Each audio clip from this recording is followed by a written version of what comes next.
everybody, and thanks for coming to the concert. I know that we didn't plan for it to be on Twitch, but here we are. So thank you for being here. It means a lot. I'm just gonna do something real quick. Okay, here we go. So, yes, David, this is the instrument. So, first off, a story about my glasses. If you look, they don't sit quite flat on my nose, and I might adjust them a lot. That is because these glasses have been baked in the oven, and they don't lie flat at all. They were warped. I was baking cookies, leaned over to grab the cookies, glasses fell into the oven, remained there for a few minutes. So they're permanently deformed. So if they fall off when I get very animated, just know that's why. So to begin this afternoon, we're going to do a piece that's very popular nowadays. It is Gold Saucer from Final Fantasy VII. So Gold Saucer is a massive arcade. It has an arena, a hotel, a racetrack, all as part of this beautiful arcade. So the piece itself plays around with two ideas that I think perfectly capture the reality of playing games. So the first idea is that games are fun. We like to play games and we play them to have fun. This idea is captured in this theme.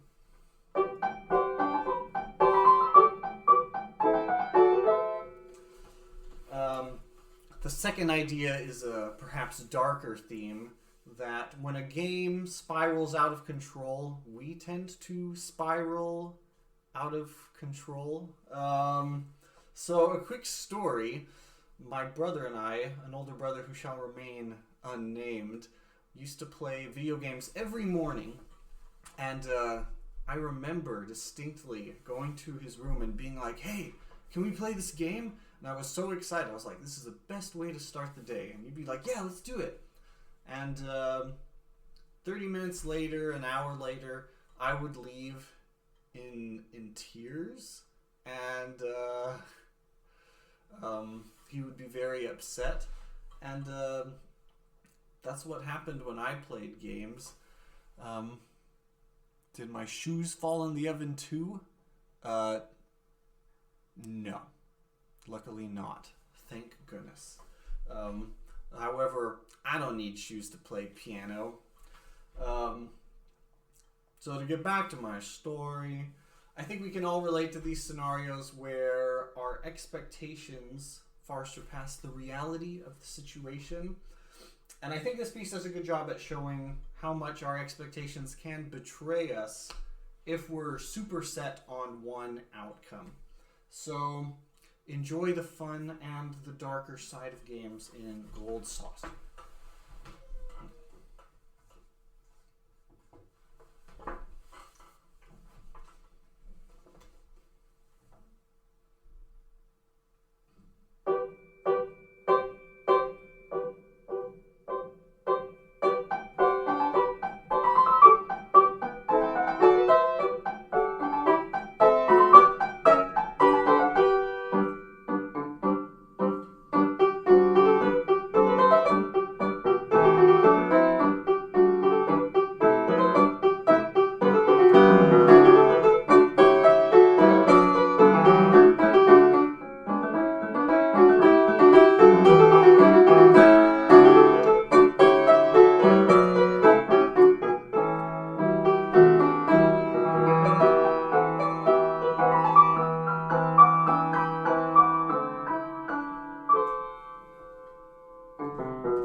squint at the comments. You look like a grad student. Thank you. I appreciate it. And now for something entirely different. Move to a piece by Debussy, however you want to say it. Leslie Joyeuse. All is the same to me. I'll be playing Reverie by Debussy. And this piece, Reverie, means to be pleasantly lost in one's thoughts. But this piece has always meant a lot to me. Let me look at comments. Oh. I'm enjoying the comments. Keep them coming. But I had an important line of thought. So, to me, this piece represents like finding an inner sense of peace and stability. And I really love how the piece starts, that metrically things don't line up. And then all of a sudden, several measures into the piece, they do line up. And it's like this breath of fresh air. And I was thinking that it makes a big difference, even if for a minute or two a day, we can come into like harmony with ourselves. And I think that this piece really captures that kind of struggle. Throughout the piece, you get these little breathing points where it's like, this is a good place to rest. But a lot of it is where there's a little dissonance between what's happening harmonically or rhythmically.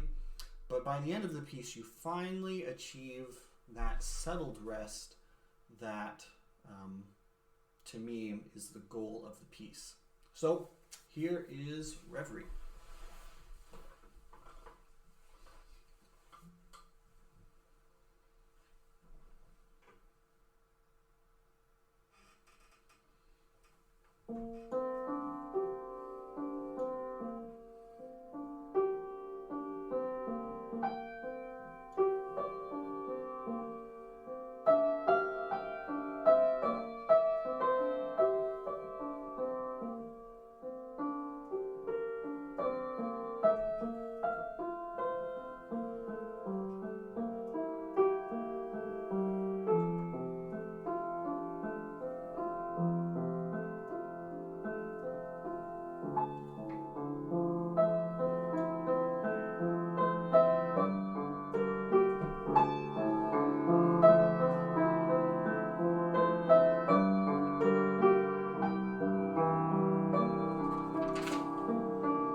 if I were long, I would look at myself right now and say, that was beautiful.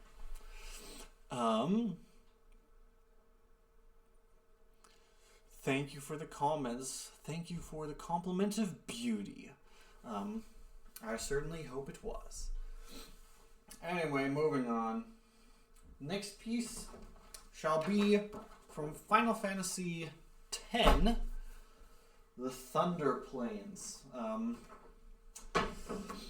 So, Final Fantasy X in the Thunder Plains. The Thunder Plains is a place of perpetual rain and lightning. And there's a little mini game that if you're not careful, you get hit by the lightning and it like sends you sprawling. And how you survive a lightning bolt, we don't ask how, we don't question how.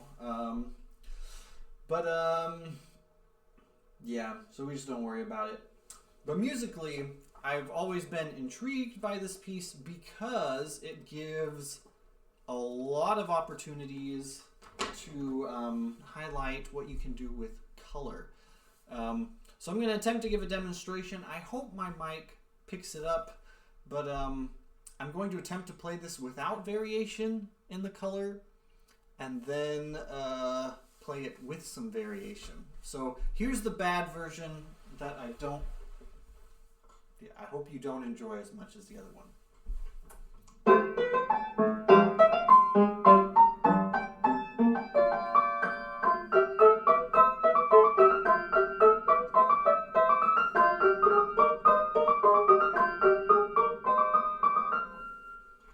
That's bad. What I hope to do is to just show off what all the piano can do.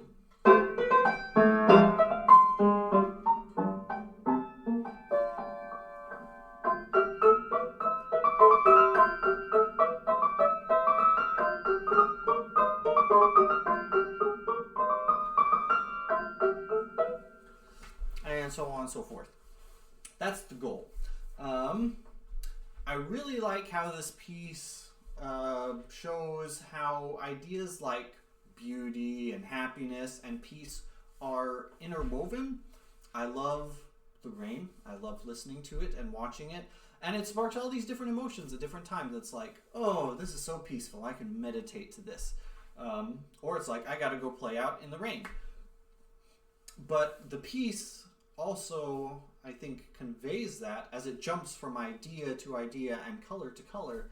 And it just makes it a really engaging piece if played correctly, which I hope to do. If not, you can boo me in the comments. One other thought, I have to consult my little list. In contrast to these quickly hopping around ideas, there are some transitions that have a lot of preparation. And this to me conveys this idea of breaking the time barrier. I found that like when I'm really engaged in something, time gets distorted in that I'm like, wow, I could be here forever. Time is going so slowly. And then it turns out an hour's passed and I'm like, what? That was 5 minutes. So I think this piece is trying to capture that idea. At least that's what I see in it. So if you're trying to find some deep, deep meaning in the Thunder Plains, it's just plains where you get struck by a thunderbolt, you know, not anything really deep there, unless it's the skill to enjoy what's right in front of you right now, even if that means getting struck by lightning, which hopefully doesn't happen. So here's the Thunder Plains. Let me look at these comments. Oh, my little list. I can see Titus getting zapped right now. No. Show off that piano. All right, then I will.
then bow, you get zapped by lightning.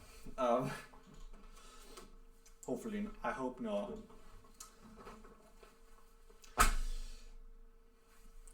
Any compliments? I want compliments.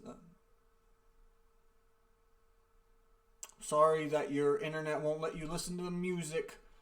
R. Grace Taylor. That's a barnacle. Luckily, this will be posted on YouTube, where we're supposed to be in the first place.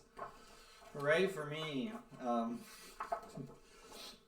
Alright, so the next piece is from Final Fantasy. What a shocking performance. Wonderful. The next piece is from Final Fantasy VIII. I don't know much about Final Fantasy VIII except that it has a really rewarding ending. So here are my thoughts about the piece. Just a couple thoughts. So this piece, Fisherman's Horizon, is in need of very long legato lines. They're crucial to this. And legato is really, really, really hard on the piano. Legato means seamless connection from note to note.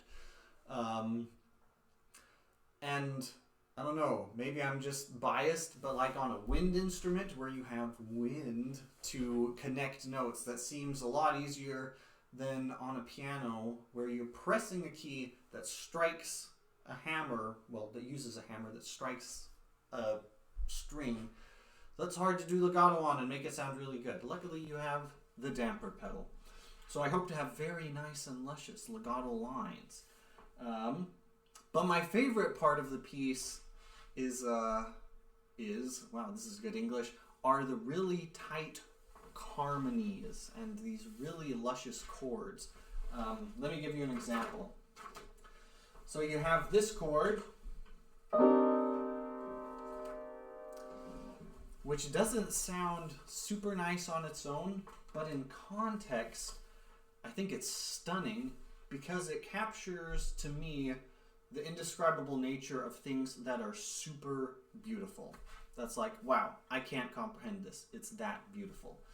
Just like me wife. Anyway, so listen for those chords. I'm going to use my phone to help the pages stay open. So here's Fisherman's Horizon, and I think it does have a very rewarding ending.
Need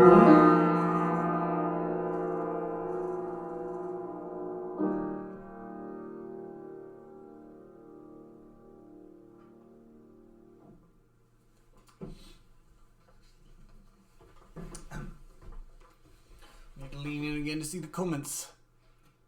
Seafood for dinner takeout. Play the castle. I can't play the castle yet. They copied that code from Chrono Trigger.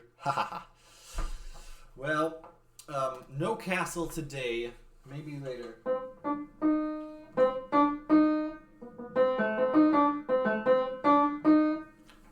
There's the castle.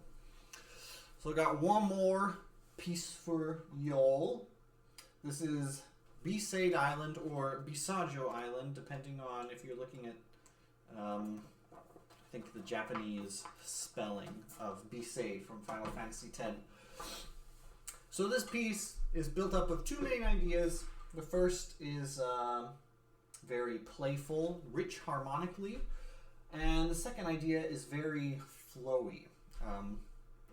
But both of these ideas keep on coming back throughout the piece in these different variations, because variations are always different. Good English here. Just going off little bullet points, guys. So I love pieces like this where a theme really gets a chance to be developed. And the themes aren't too long. The piece isn't that long, but I think the themes are well developed by the end. And it's just like, you come to love the theme more and more the more it's played. And that is really beautiful to me. Because I find that there are a lot of things around me that are really, really beautiful. And unless I am intentional about looking for that beauty and enjoying that beauty, I don't see it. And sadly, that happens at the piano. That I'm like, oh, I gotta learn this piece. I've gotta prepare for the concert Saturday. And I forget that I really like the music I'm playing.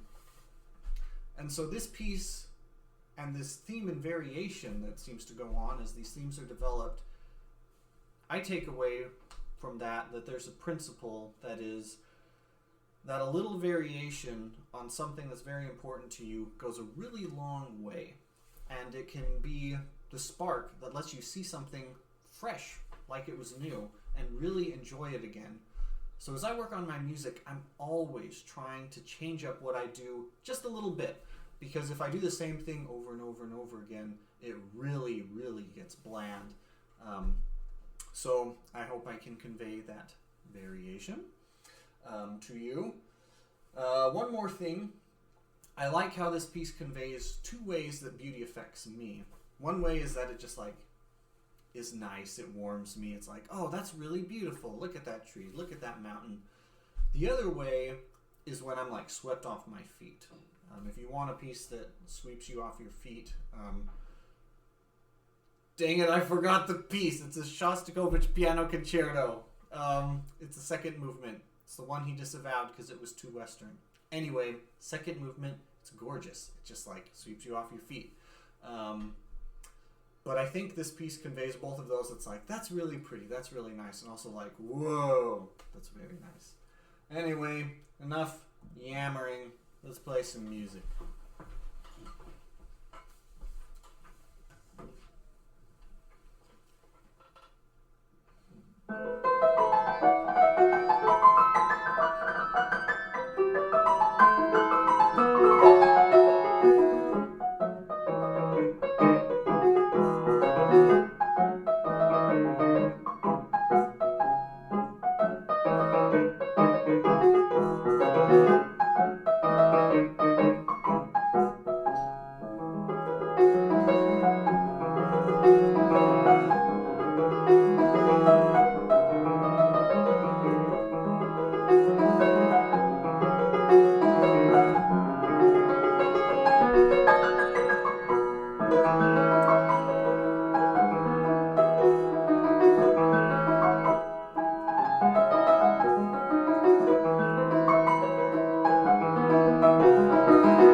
end of the program.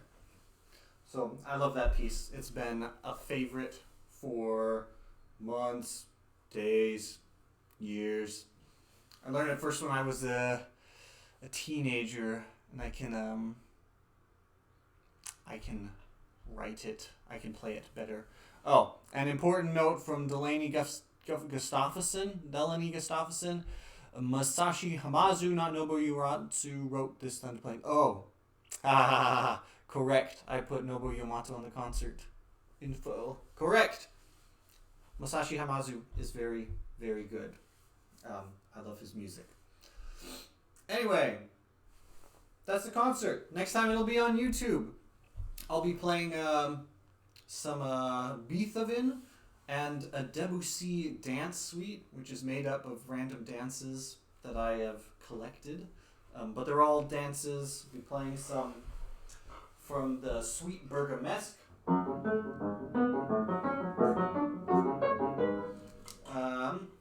Debussy... What other Debussys am I doing? I don't know, look for the program. For the Beethoven, I'm doing 2 movements from his Quasi Fantasia Piano Sonata number 13, right before the one written before the Moonlight Sonata. Has a very romantic movement.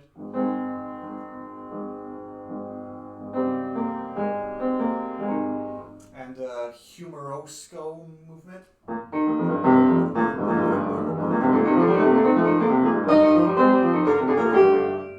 That I don't have memorized. So anyway, Dave Beethoven is okay, and I am glad you appreciate Dave Beethoven. Anyway, thanks so much for watching, and hopefully I will see you next week. Bye!